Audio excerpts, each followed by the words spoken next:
Okay, guys, I just wanted to say, and gals, guess I have to say that nowadays, right? As you can see, I'm still alive. If you've been keeping up with me, or you're peeking in, or whatever, curious, trying to kill boredom, ennui, with being on lockdown, it's like, sure, why not? I'll stop by Alessandra's little dive over there on Instagram. Uh, If you have been seeing my stories, I posted some stuff when I went to the protest in downtown LA. That was kind of a story in itself. I could do a whole thing about that, but including including how they closed down the red line and how I had to like find my way over there and all kinds of stuff. But anyways, if you saw my stories and my things I posted on my feed, then you pretty much get the gist of it. But I just want to say that it was all kinds of people there. Um, I've been to two other protests. Anyone who's known me like knows I'm opinionated. I guess that would be a kind word of putting it. My friends would probably call me a pain in the ass, but or preachy, depending on how many drinks I had in me. But so, anyways, I've always been like that. I probably since I was 16, I would say. Before I was 16, I was mostly just into sports, like any other red blooded American. I played basketball, football, baseball, uh, anything. Anything that had a ball in it. I never did track or anything because I always, I always made fun of my friend. My friend was into track, and I was like, "You're just running for no reason. Like, what's the point in that? You know? It's like, oh, to beat yourself or that. They're, I don't know. I always had all these kinds of stuff. I'm like, you could jump and run and do things, you know, with purpose, like with the ball, have fun. Like just doing it on top just never appealed to me. But but I mean, so, some people are into that, like swimming, right? I mean, I have nothing against those sports, but I just never. I always liked competing with people, you know. That was always fun. So I was actually pretty good. A lot of people don't know. I was on the varsity basketball team. Yay! I was on the football team. I wasn't on the baseball team at the school, but I played at the park. So until I was about 16, that was pretty much all consuming, right? I would just play basketball like all day, all night, even on the team after practice, and I would go to the park and play after practice. So I mean, anyone who knows me knows I was, you know, not to toot my own horn, but I was pretty good, and that was pretty much. And then by the time I got home, you know, 10, 11, I was too tired to do anything else, even homework. I barely graduated high school probably because of that, but it's kind of how it goes. And then I would wake up the next morning, 5, 6 o'clock, and then hopefully get a ride to school. Because if not, then I would have to walk. Literally, me and my best friend would probably have to walk a whole city. So, you know, so we have the valid reasons to gripe. Like when I was your age, I had to walk up. You know, I had to walk up downhill or whatever to walk. Like we really did have to. Like because we lived in Azusa and we went to school in Covina. So if we didn't get a ride to school in the morning, that's some walking. And then if we didn't get a ride back because he was on the basketball team with me, we usually got a ride back. But if we didn't, then we'd have to walk our ass back too. So, anyways, but that's what we did. Why we didn't go to Azusa High is a whole other issue. But anyways, so I just want to say, yeah, I'm good. Uh, the protests were peaceful. It was all kinds of people there, from hippies to older people who probably have own houses and have kids. One of them even brought their baby. I think that came out on Fox, where they interviewed the person with the baby on the shoulder. I have a picture of that. Black, white, green, red, yellow, whatever. It was all there. And the cops didn't, you know, they weren't like super militaristic, or they weren't bullying anyone. I know they like to show that on TV a lot too. That's the thing about the media, right? I mean, they do a good job of reporting, um, but then they like to like stir a lot of shit. You know, I guess that gets the ratings. Uh, so I mean, so you have to be aware of that. Like things do happen. The police are doing a lot of shady shit right now, everywhere. Like they pushed the old 75-year-old man down and his head started bleeding. I could go on and on. I mean, and you turn on the news. It's always like one story after another, you know. And then they try to lie about it, you know. Oh, he just fell. It's like, yeah, he fell because you pushed him down, and then you just basically walked right over him while he bled on the street. I mean, they're pepper spraying people or shooting rubber bullets. This is nothing new. For those Gen Xers are coming, this is nothing new. This has happened before. I've had rubber bullets shot at me before, back in the day. Pepper spray, back in the day. Hurts like a motherfucker. Even if you're far away from it, a lot of people don't know. Even if you're far and it drifts, that shit irritates the shit out of you. So I mean, and if you feel like washing, it feels like your eyes are gonna burn out of your sockets. So that shit hurts.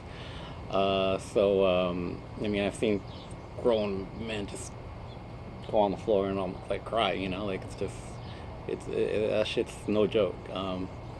I mean, this is nothing new. This has been going on for a while, and this is the way they react to things, you know. But for the most part, when I was there, I mean, it was okay, and protesters weren't throwing water bottles, which is also stupid. Don't be throwing water bottles at the police, at the cops, or anyone with a gun, or anyone in general.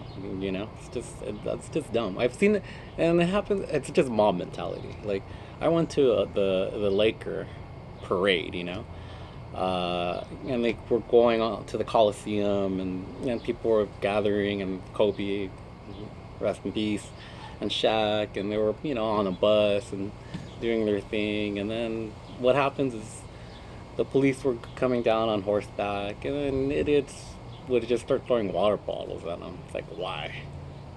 I mean, I know why, because they're stupid and they're probably drunk and high, but um, so you get these idiots at almost any any gathering. There's a mob, even a stupid like Lakers celebration. You get these idiots, and then it depends on how the cops react. Sometimes they just let it slide. Other times they do not, and sometimes you don't blame them. But I mean, you can't go overboard. You know what I mean? Just because a few idiots are throwing water bottles doesn't mean you have to like start bashing everyone's head with the billy club and pepper spraying them, shooting bullets when there's other people there that are just having fun or just peacefully protesting, exercising the First Amendment right, which is it's the First Amendment right. It's before all the other rights.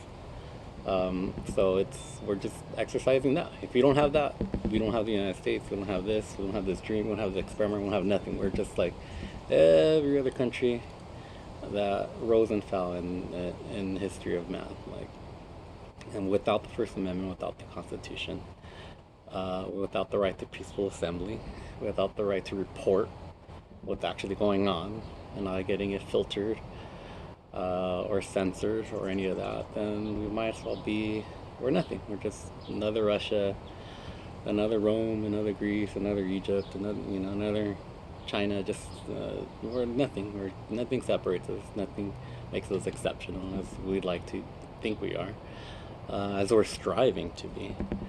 And so, at that point, just shut it down and just become a just just become full on fascist. Embrace it. Like Anakin embracing the dark side. Might as well just embrace it and go full Vader with stormtroopers style. Anyways, but we're probably tired of hearing this, right? I know we all get fatigued, right? It's like they call it like Holocaust fatigue, right? You watch Schindler's List, and you watch documentaries, and there's all these books and magazines and articles, and you see it everywhere, like Magneto, and like it's everywhere, and you're like, fuck, like, this is fucking depressing. Like, this is it's too much. I can't take it because it's bumming me out, right? And it's natural. So if you're feeling like that and you're clicking, you're like, oh my god, not another fucking Black Lives, George Floyd, protests, CNN, Fox. If you feel like that, it's natural. I mean, we all feel like that. But it's important to realize that you might be able to just, you know, flip the channel or swipe or whatever, uh, or open another window and then go out and just do your thing. There's people of color who can't just turn it off, right? That's the reality, and that's what's got to change. So, so we're doing it for them, and I'm Latino, so I mean, I could tell you a bunch of cop stories that I won't even want to get into right now, but that's why I was out there. Because Latinos have been in some stuff, and I've heard it from my uncles. My uncles were in East LA during their protest when Salazar got assassinated. My uncles were there. They're at that protest, and they did. Guess spoiler alert: cops fucked some shit up there too. Releasing the canines and shooting real bullets, and I think shooting real bullets. And then they just went into the bar, and they just assassinated Salazar, who was a LA Times reporter at the time, and I think at the time the only Latino reporter in any national newspaper, I think.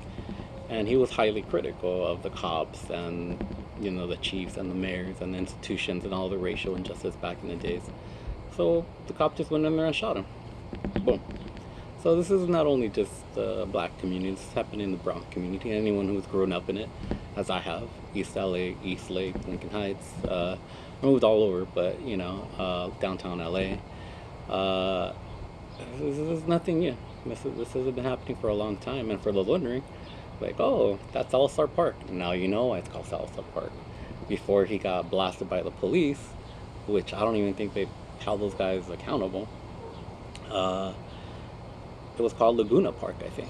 Yeah, and I used to play baseball there when I was a little kid. So of course, when I was a little kid, I didn't know any of this. But when my uncle started telling me like about the stories that what happened, and I was like, oh fuck, I didn't know any of this. I'm just playing, baseball. I didn't know there was like this whole history there in East LA, but there was, and that's just one of a billion stories that has been going on with the Brown Berets. That's why the Brown Berets were formed and all that stuff.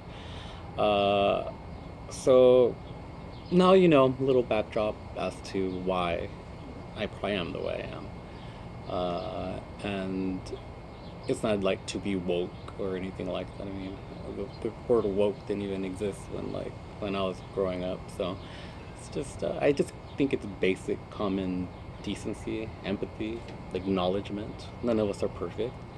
I mean, none of us are perfect, and that's another thing we have to remember. It's like that thing. You don't throw stones if you have a glass house or through glass houses. It's just I realize I probably said a lot of racist shit in my day, like probably sexist stuff in my day, probably all kinds of, like all of them, probably transgender, gay jokes, and all kinds of stuff, And you mess around with your buddies and you don't think much about it. And then when you're younger, you just don't care as much. It's just you're not sensitive. It's just, that's the way you are. When you're young, you just don't care as much. That's what it goes by. That's why when the soldiers they get them when they're young, because it's like, oh, whatever, I'm just gonna go fuck shit up. Punks, most of them are young. Like, oh, I'm just gonna go fuck shit up. Anarchists, oh, I'm just gonna go fuck shit up. When you're young, you just don't care as much. And as you get older, you kind of grow out of it, and you grow up, get more empathy, you suffer more. You're suffering, you externalize, and you see suffering in others, and you're like, oh fuck, maybe shouldn't be such a dick. Maybe still a dick, but the level is it's definitely turned down a lot.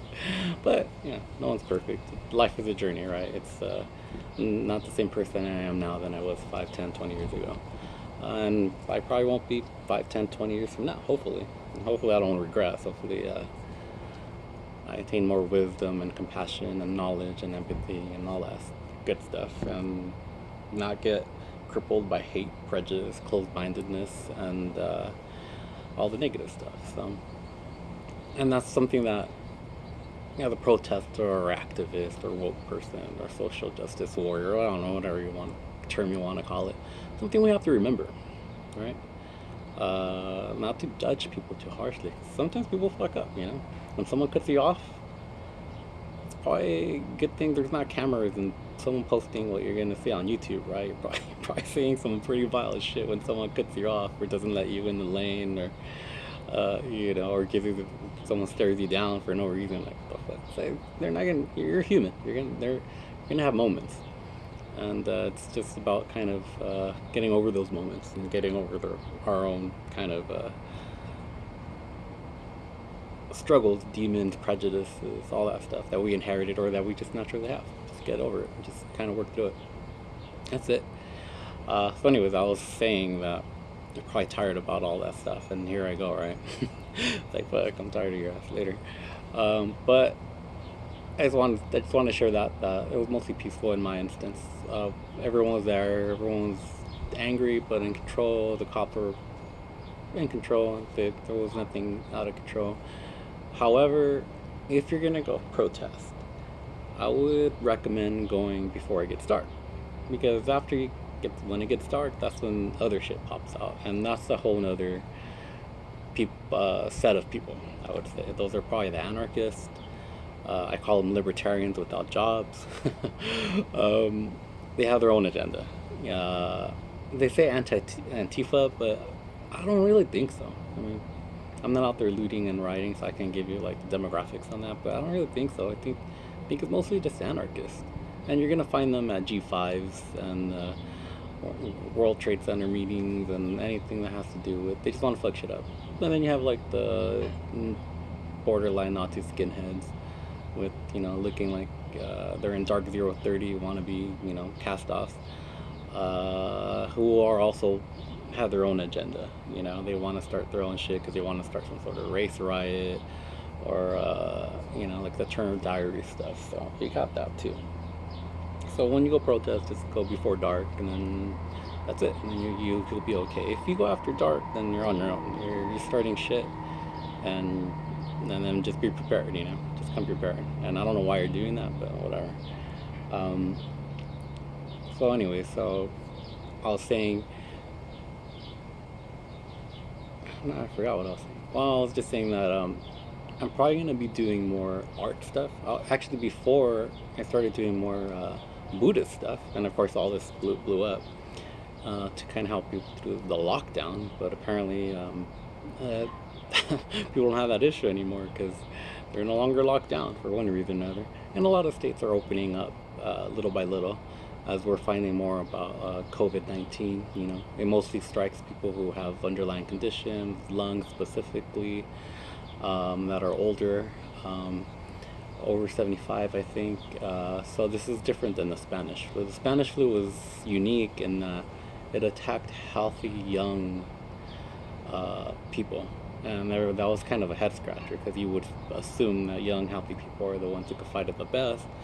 But from my best understanding of the material I've read, there's a thing called a cytokine storm where the virus actually uses your own immune system to attack you. So the more your immune system was, the stronger it was, the healthier it was, the more damage it did to your own system, because it would basically turn it against your own body. And those, ironically, with the weaker immune system, while the virus didn't have much to work with. So it's almost like having, like, I don't know, like gasoline, right? If you have like a lot of it and throw a fire, it's gonna blow up. But if you have gasoline that's diluted and barely gasoline and doesn't really work well, throw a match in it, it's probably not going to do as much damage. So the Spanish flu was different in that way, which is very unique, and we still haven't even figured it out. So this is like 100 years later, and we still haven't figured it out, really. So people who are saying, oh, well, all these scientists, they don't know what they're talking about, and they tell me not to wear masks, and they tell me to wear a mask, and they say it's on materials for a certain amount of time, then it's not, then sun UV kills it, but then it doesn't. And I mean, you gotta cut them some slack. I mean, we're raised to think that scientists know everything. I don't know where this came from, because they'll be the first to tell you that their entire enterprise is based on failure and not knowing anything, and it's a process of elimination. Fail, okay, that didn't work. This works. Okay, that didn't work. This works. So that's the way the scientific process works. And unfortunately, sometimes that could cost lives if they're wrong. But they're not in it. I mean, they're in it to save lives. The epidemiologists and the doctors and stuff, like the virologists. But they'll be the first to tell you. You have to bring a certain humility to it and Socratic method. I don't know what I don't know. Like, I don't know. And I think that frustrates us at times because we want like a demagogue. Oh, this is what. this is it, you know. This is the way it's going. It only attacks this people. It only attacks this people. This demographic. This is how it works. This is how it get transmission. You know, it doesn't work like that. And not to mention that it could still mutate. That the Spanish flu's second wave, as they call it, was a mutation of the first. So just when you think you got it pinned down, it could change on you. That's the way viruses work. Anyone who reads up on viruses or AIDS, they're very, if from an objective point of view, they're very interesting. I mean, when I was reading it in biology, even way back in college, I was like, wow, it's like it almost seems sentient the way it adapts. Uh, like it almost seems like a living creature, and it probably is borderline living creature the way it adapts and how fast it adapts and how it adapts. Very, very smart. And old viruses have adapted to the point where they could live in our bodies forever. So the good viruses, uh, they don't kill off their host, because if they kill off their host, they kill off themselves, right? So they don't want to do that. So it takes a while. Like viruses are all like scorpions, right? The little ones are the most dangerous, the youngest ones, because they hit you with all their venom and then they kill themselves or something like that. Um, Whereas the older ones just kind of poke, they'll hit you, but not with as much venom, because they know they might need some more. So, but viruses, young viruses, the novel viruses, they could kill off hosts because they're a lot like life. They don't know yet. They're going through it. And a good example of this is herpes, right? you could you can't get rid of herpes, I don't think, and it'll stay with you forever. That's a virus that has adapted to its host. Doesn't kill us off, but it doesn't go anywhere. That's pretty much the ideal. So I guess herpes would be like the gold standard of viruses. They don't want to kill you off, but you're not going to be able to get rid of it either. It's just there. So and coronavirus, since it's a novel virus, it's not there yet, right? It kills off its host, which it doesn't want to do either, because then it kills off itself. So just something to kind of keep in mind when we're going through this whole process. And and that's also the dangerous part about people who are advocating, herd immunity. Uh, it's valid. It can work. I'm not saying it can't. I mean, Switzerland is trying it, and the trade-off there is that they're taking the hit early, right? It's like boxing. They're just gonna get beat the hell early, like Rocky. It's like the Rocky routine, right? Get beat up, beat up, beat up, beat up, and then hopefully it wears out, and then down the line, then that's when they take over, and it kills off people early. But now the whole population is kind of immunized from it, and that's the way that kind of methodology works. Um, Whereas opposed to what a lot of other countries are doing, they're like, no, we're gonna limit it, and then we're gonna try to like basically like choke it out, right? Like a fire, like just take out the oxygen out of the air, and then it won't be able to spread. The other ones are like, well, if it spreads, and whoever's gonna die is gonna die. But at least whoever survives, that's it. We don't have to worry about it anymore going forward.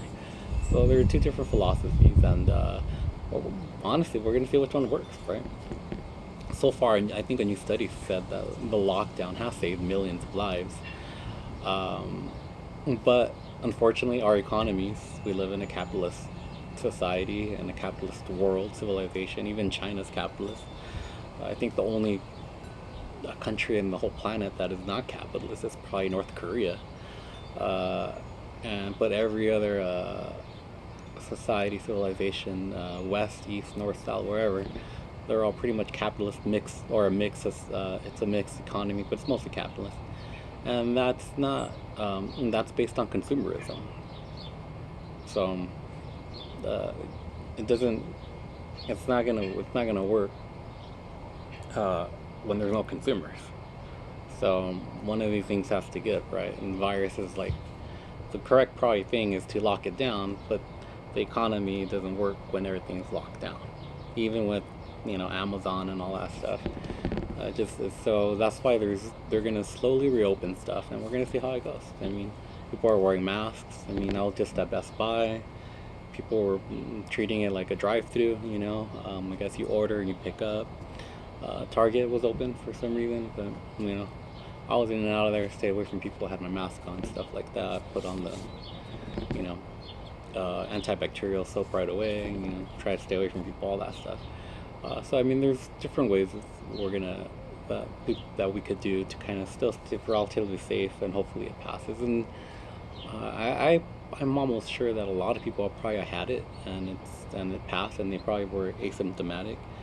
Um, so by now, I think it's spread to a lot more people than we probably have even known. But thanks to our government, we have no way of testing people for antibodies or anything like that. So I guess we're just gonna cross our fingers and hope and hope it all works out, because the economy is not gonna be able to take it anymore. I mean, we live in a capitalistic, consumerist society that thrives on us buying a bunch of stupid shit.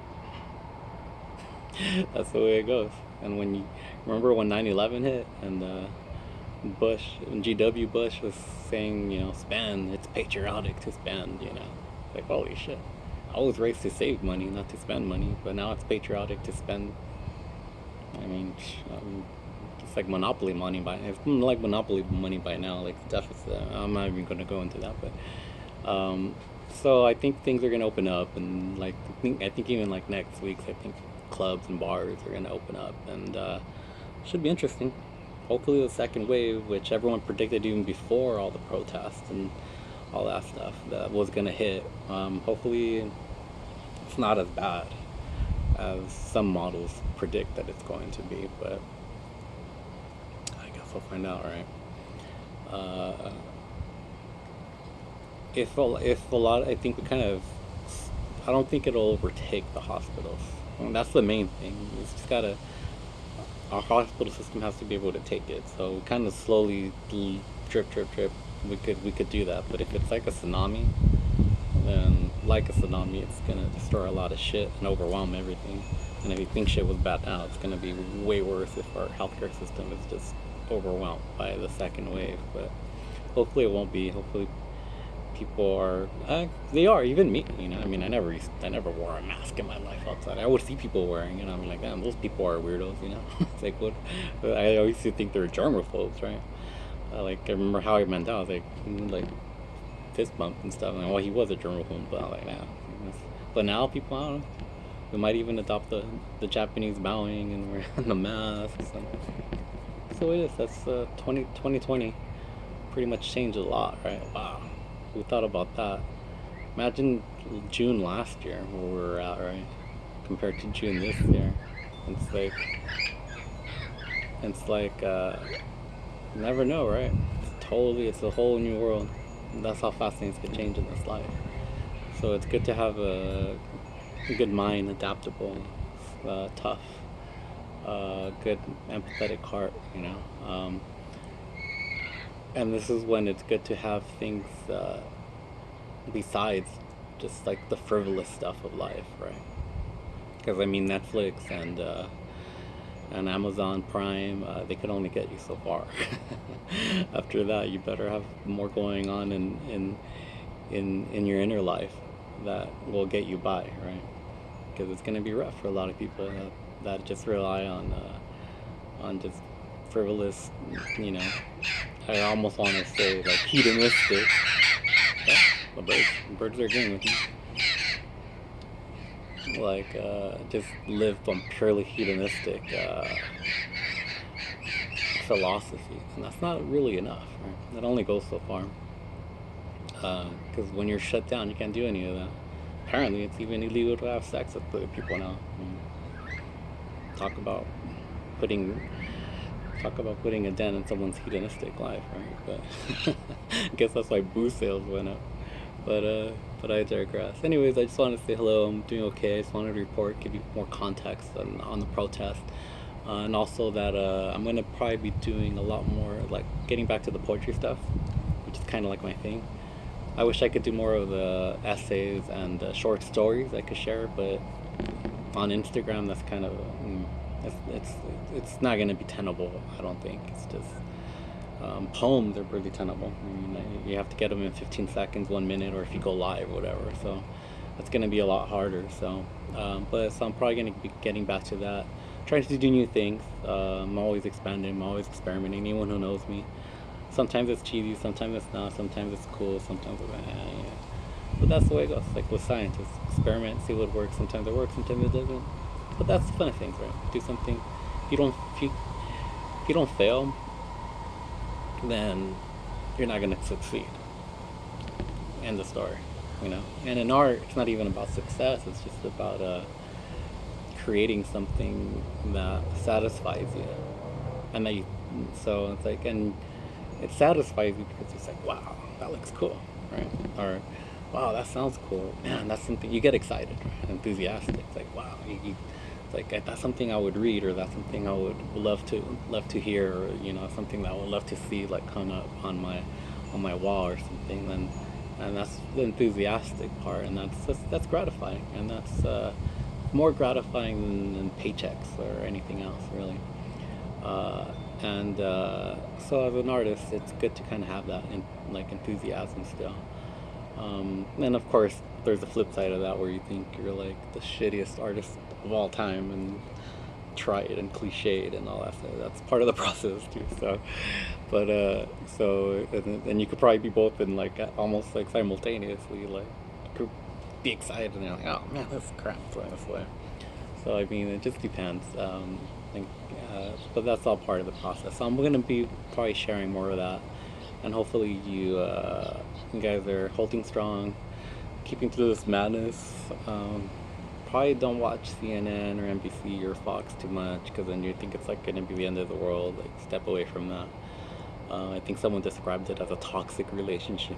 It can be a toxic relationship if you're just, and trust me, I know, because I sometimes I watch it too much. I'm like, I gotta turn this off. It's making me fucking, it's giving me more gray hairs than I need. Just hope you guys are doing well. Hope your families are doing well. Your friends, your coworkers, everyone that you care about in your circle. Everyone has a circle, your crew, and keep strong. And like always, we'll make it through this. And I'll see you on the other side.